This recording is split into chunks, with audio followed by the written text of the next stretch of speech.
it's also restricted.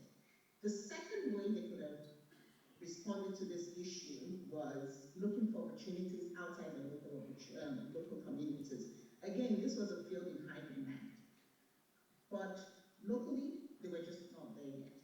Now, the students themselves just simply did not know where to look for work that required their skill set. So they were stuck within that community with skills that was really, really just advanced for the local community that they were in. And this kind of this example flips the script a bit, where we're talking about future of work, but without actually understanding the context that we're in, engaging with employers, getting data and insights that imply decision making, and ensuring that we're supporting our students, not just with will, but beyond will, and not just in programs that have mandatory will components. All these things are what we work together to give us a better employability outcome. So in summary, the blockages are multifaceted. I've just highlighted three key ones that are systemic and they're very interrelated. Doc, you have a minute. Sorry, you have about, if I give you about a minute and a half, will you wrap up? Thank you. Yes. There's significantly strong emerging practices, and as we begin to approach employability more strategically, we have to really realize that it's important to be data-driven in terms of our insights and decision-making. None of the challenges I've mentioned here are new to you, colleagues. We're just saying with confirmatory data, this is what is happening in the course of our work. But the summary for us really is employability itself requires a mind shift. We need to be strategic and we need to approach it as a shared responsibility. As advocates, we need to make this happen, and the power we have comes first from the data that we collect. We don't just collect this data, we apply it in decision making, and we must leverage the data we gather to actual decision making and go beyond anecdotal examples and single student success stories to creatively working together to more systematic solutions that guarantee results to scale. I know Dr.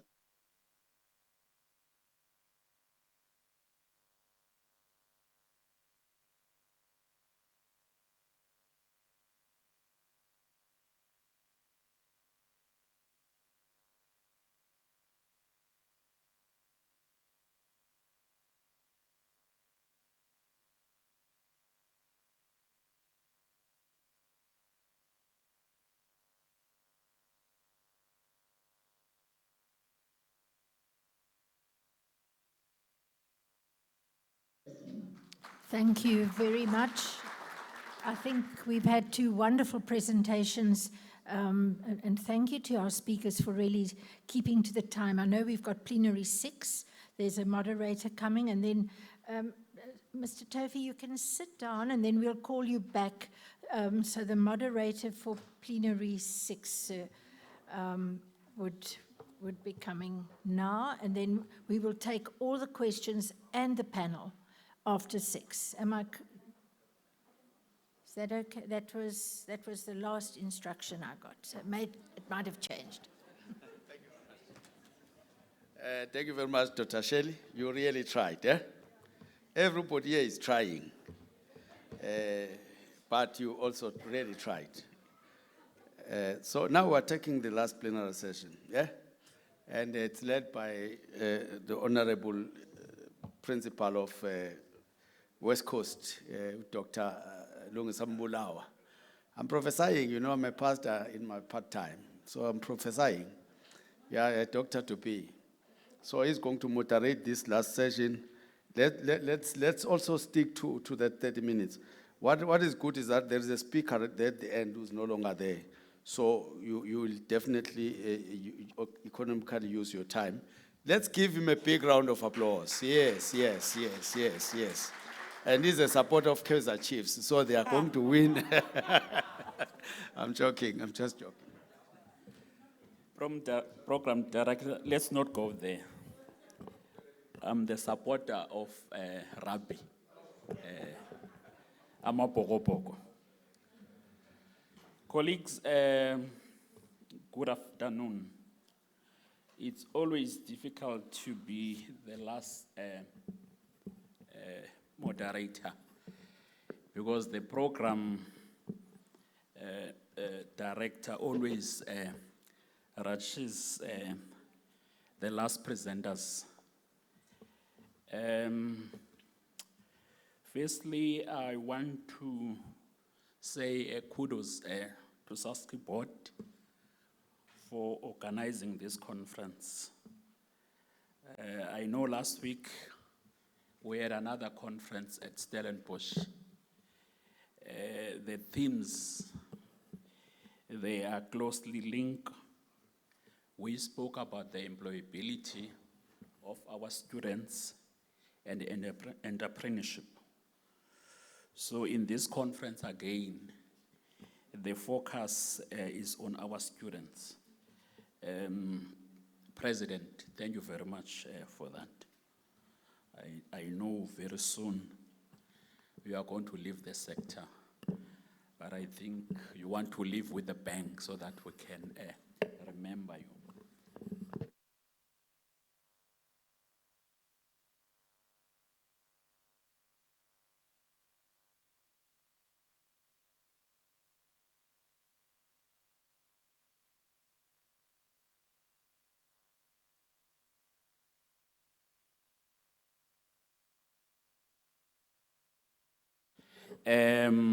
Yeah. President, I just made the following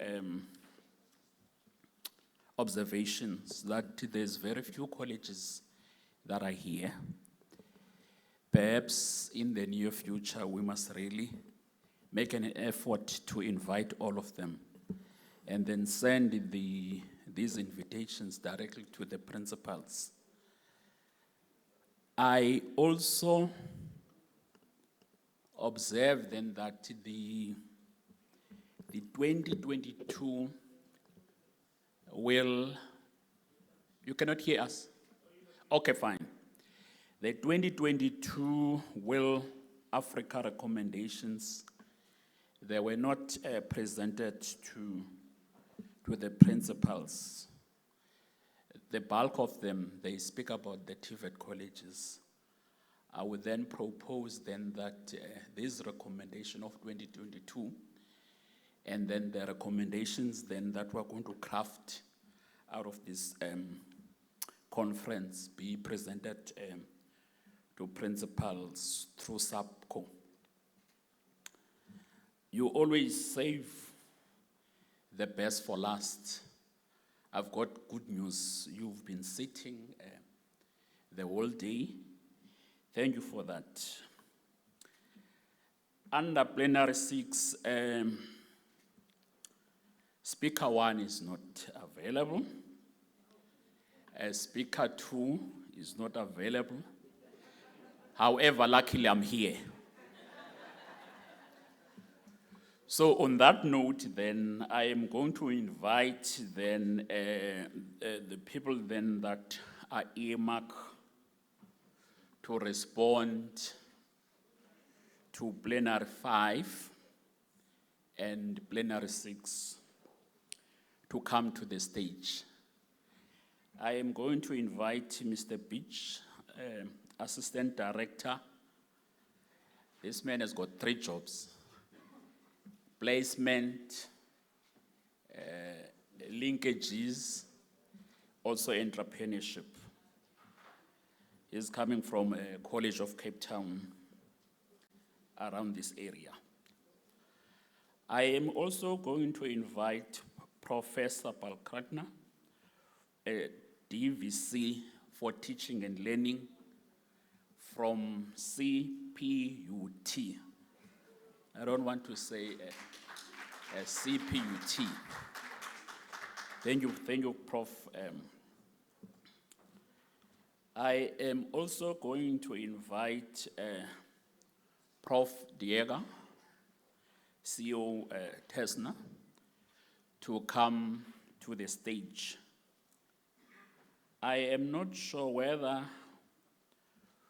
we should be inviting back the Director General from the Department of Economic Development and Tourism in the Western Cape. So So you cannot leave without us not posing a question to you. President, I notice it's all men. Probably, I'm worried. I'm worried. I am going to give each one of you 5 minutes.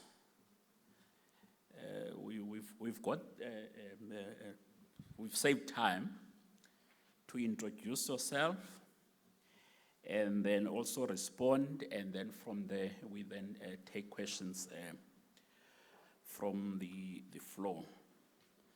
I am going to start.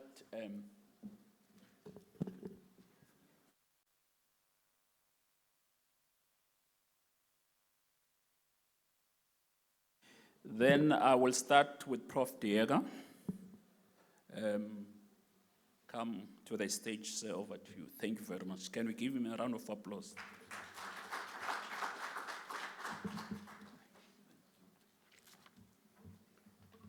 Thank you, Program Director, and good afternoon, everybody. And thank you for this invitation, and I would like to acknowledge the role of SASCI and the President of SASCI, Ms. Ndlezi, and your team for putting together, I think, a wonderful conference. I had the opportunity to attend today, and indeed, you have done a great job, and it will continue in tomorrow. Of course, with your partners, CPUT, West Coast College, ETDP, CETA, Service CETA, PSET CETA, NSA, well done to you all. To our 2 speakers, I prepared for 4, but that is perfectly fine because I think the 2 speakers have contributed so much for us. So well done to them. I think Dr. Mfope from the World Bank, and a challenge that we experience in South Africa is blockages for the graduate employability, spot on from her. And then Mr. Rashid sitting next to me, on the great initiatives that they're doing at schools, at colleges, and others in this space of entrepreneurship. Program Director, when you introduced or called me to the podium, so I know this is not a TENSA opportunity, so I'm not abusing the platform, Fundi and Ms. Ndlezi, but TENSA is the Technological Higher Education Network South Africa. And I mention it for a specific reason, where we focus on, we say we are in a vibrant, innovative consortium that advances technology-focused higher education institutions with a transformative societal impact. The aim is to build capacity to achieve social and economic impact, and I will come back to that. So I'm not promoting TENSA, but I want to use an example. Within TENSA, we have 10 universities that are members of TENSA, with one of the organizers, CPUT, and your Vice-Chancellor is our chairperson of the board. Within TENSA, we have several entrepreneurship programs, so I will speak to the broader theme of entrepreneurship and employability. One of our colleagues are also here on some of these programs. I will briefly mention, I know we don't have much time, Program Director, but there's a program focusing on educators. So it means the lecturers, to skill them in entrepreneurial thinking. We do that with Munster Technological University and Tampere University of Applied Sciences in Finland. Munster is in Ireland. There's an online entrepreneurship short learning program for students for all 26 public universities. There's a DSI-supported face-to-face 5-day entrepreneurship program supported. There's a DSI subco with the TVET sector, and the Service CETA supported this development of a new venture creation qualification at NQF for TVET college students. We've also developed a graduate employability app, which is linked to DEFMAN. Those of you that are working with DEFMAN, it is a wonderful platform, user-friendly, and all the members of TENSA are members of the MIT in the US JMIL World Education Lab, or JWEL, focusing on innovation and entrepreneurship. So more than 500 staff and students benefited. Those of you at universities, you're aware of the EDI Entrepreneurial Development Higher Education Program by University South Africa. If we look at all those initiatives, and they are massive in terms of activities across the university sector. So, Program Director, my question is, we do all these things, and I look at the presentations today, and they're great initiatives, but I still ask the question, what is the real impact? What is the difference that we're making at ground level and amongst our staff and students? So I have a few quick observations. The first one is the mandate for TVET colleges and universities. It's a given. You know the mandate, graduates, diplomats, research, staff development, innovation, etc. For me, the ultimate mandate is what is the impact in society? If you at your institution, as a college or university, ask the question, what is my impact in society? Is it only graduates that we're producing, or is it much more? Is entrepreneurship an add-on? And we've seen great examples today, which is not the case. Is it the DNA of your institution? Even from the Vice-Chancellor, there must be entrepreneurial thinking in the institution, and that will instill in staff and students. I also believe that not everybody will be an entrepreneur. You might differ. We can debate it at another day. But I firmly believe that everyone can possess entrepreneurial skills and entrepreneurial thinking. And I believe that is what we need in our country. Secondly, I also believe that all students have the potential. We need to create an environment where we can unlock that potential of our students. I want to share with you briefly a definition by Jackie Fallaci on entrepreneurship. 2 minutes. A way of thinking. Entrepreneurship is a way of thinking. It is a mindset that is opportunity obsessed, holistic in approach, and leadership balanced. It is about innovation, seeing problems as opportunities, and changing the world. And colleagues, this is about work-integrated learning. If you think of work-integrated learning, students are experiencing daily problems in industry. And can you imagine if we can use work-integrated learning as the tool to enhance that entrepreneurial thinking of our students? 2 examples. I'm not promoting the sessions after this one.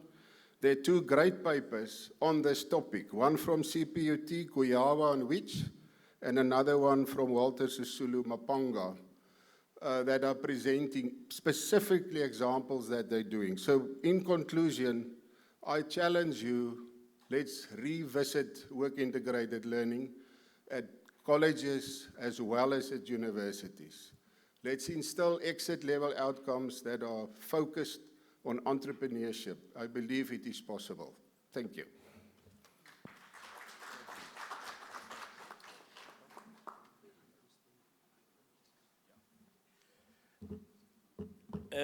Colleagues, Prof is about to leave. Is there any burning question that you want to ask before he leaves? We can only take 2, but thank you, there's only one. If you can just move the mic to talk here in front. Thank you. Thank you. Probably a bit of a provocative question, Prof. Would you think, what is your thoughts if you had to add into the mix private higher education institutions, private colleges, and the community education and training college sector? Do you think we would have far greater success stories as well as success in work-integrated learning across the country? Thank you. Thank you very much for that question. Prof, over to you. only one, and then thereafter you may be excused. Thank you very much. Can I take a step back? Thank you for the question. In South Africa, if you look globally, private higher education is either about 50% plus of the activity in those countries, even in our countries in Africa, some of them. In South Africa, it's not the case. So I'm strongly supporting the growth of private higher education, but that was not your question. But by doing that, for me, it is obviously that the students that will graduate from them will find the same placement at the same companies in South Africa. So whatever we're doing in the public higher education sector should be equally instilled in the private universities or higher education institutions or colleges. I don't see any difference. I hope I got your answer right. For me, it is exactly the same principle. The same market must be served. It's the world of work. It is South Africa, our country, or even international students for that matter. But there's a sort of a competition that public higher education sees private higher education as competition. Maybe it is not bad, or it should be that like that. But I don't, there's such a need. If you look at the participation rate of students entering the higher education sector, and the private can fill that gap for us, but following the same focus on work-integrated learning and others. Thank you. Colleagues, can we give Prof a big round of applause as he leaves the stage? Thank you very much, Prof, for gracing this conference. Now we are going to move to the next speaker. This speaker also have 5 minutes. Mr. Beach, Assistant Director from College of Cape Town. Can we please welcome? Thank you. Thank you, Program Director. Thank you to Saskia for inviting me to this event. I've learned such a lot this morning. But let me take you back to what is the exit strategies of a TVET college. The first one is articulation. That's the first thing that we want our students to do, to articulate. Articulate where? Either articulate within the college sector or articulate to universities and or universities of technologies. And that is a challenge that we have at the moment, that only certain streams are articulating into universities of technology and to universities as such. So that is something that we need to look at. Secondly, work-integrated learning. That is when our students have completed their theoretical study, and we want them to go into the workplace so that they can be operational, so that they can learn through working and interacting and getting the benefit of a workplace. And there are many challenges in the workplace, as we've heard through all the presentations that we had today. We can write books and books of it. I started in work-integrated learning in 2009, 15 years of work-integrated learning. I can tell you many, many sad stories and very, very good stories. The sad thing about work-integrated learning is that we have minimal of our students that go into workplace that they get permanent positions. And we want to know where is that blockage. And I've written down a few notes on where the blockage might be. Is the qualifications that we are doing at the TVET colleges very relevant for today's industries? If we look at maybe just one course that we offer, business management, it speaks about sales, but it doesn't speak about the modern sales. Do we do online marketing? Do we encourage our students with online marketing? So the third factor of exit strategy is entrepreneurship. And I want to pause on entrepreneurship at the moment because it's something new at our college. And there's stages that our students need to go through. And I bet in this room, 80% of you have hustled somehow, right? We have done some sort of hustling, whether we sell Avon or whether we sell pens or whether we sell That is hustling. And our students are doing that, but we have a problem that they're not coming forward and telling us that, that they're hustling. So we want to take that hustling further to a next level. And the next level is to start teaching them enterprise development and to teach them to change their mindset, to get them into a center for entrepreneurship. The previous speaker said there's so much initiatives, and he lined out all the initiatives. I couldn't write down all the names of the initiatives, but I'm going to get it. But are those filtered down to the TVET colleges? Are that filtered down to other institutions so that we are aware of these initiatives, so that we can hook into that initiatives and then get our students also attached to that so that they can also grow? Then we need to do training hubs. And that is something that our college, College of Cape Town, is trying to do. We're trying to get our students into training hubs. And in that training hubs, they create maker spaces for the students to then develop what they have maybe developed for themselves, or if they are welded, they do the welding within the Makers Hub, or if they are 3D printing, want to do 3D printing, that they can do it within that hubs. So these are the steps that we need to take. But in order for us to do all of this, we need that partnerships. And I think partnerships was one of the key focus areas that we spoke about throughout all the sessions. And everybody spoke about, do you have the right partnerships? Do you have the partnerships for wealth? Do you have the partnerships that can develop your young people? And that is something that is very, that I try and do to the best of my ability, to get the right partnerships for placement and to get the right partnership for entrepreneurship for our students. And these partnerships, you need them for the coaching of the students, you need them for the training, you need them for business management. And the students have the ideas, but they don't have someone that can teach them the way forward, and that is what we need to do. Try and get to teach them the way forward.